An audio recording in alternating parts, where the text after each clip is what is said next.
जेब्ला सोरबा सुबुङा नोंखौ नोजोर गैयै खालामो अब्ला बुजिना लादि बै सुबुंनो दा नोंखौ गोनांथि गैला। मानसिफोरा मोजां मोननायनि थाखाय जायो आरो मुवा बेसादफोरा इउज खालामनायनि थाखाय। बाथ्राया अब्लासो गाज्रिसिन जायो जेब्ला मानसिफोरखौ इउज खालामो आरो मुवा बेसादफोरखौ मोजां मोनो।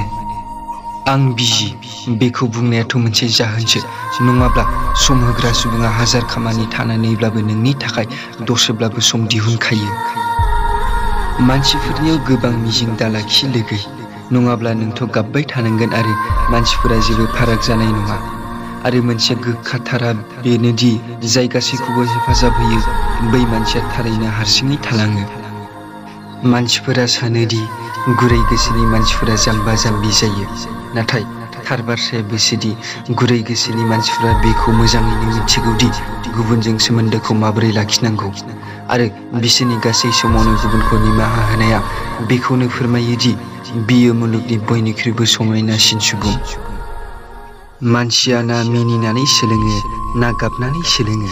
बियो जेब्ला सोलोङो जानो हागौ सोरनिबा जानानै सोलोङो, नङाब्ला सोरखौबा खोमानानै सोलोङो। सोरनिबा गोसोखौ सिफायना निमाहा बिनाया जोबोद गोरलै जायो, नाथाय गावनि गोसोआ बायफ्लेनानै सोरखौबा निमाहा होनाया जोबोद गोब्राब जायो। जायखौ मावदों गोसोजों माव, मोजां मोननायखौ राधा बायदि आरो नेनानै थानायखौ सान्थि गोसोजों खालाम।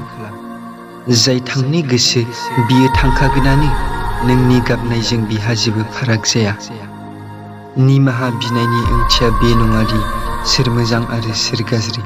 निमाहा बिनायनि थार ओंथिया बेसोदि आं बे सोमोन्दोखौ खोमाना लानो सानाखै। आरो हारसिङै थानाया सोरबा गाज्रि सुबुंजों लोगोसे थानायनिख्रुइ लाख गुन गोबां मोजां।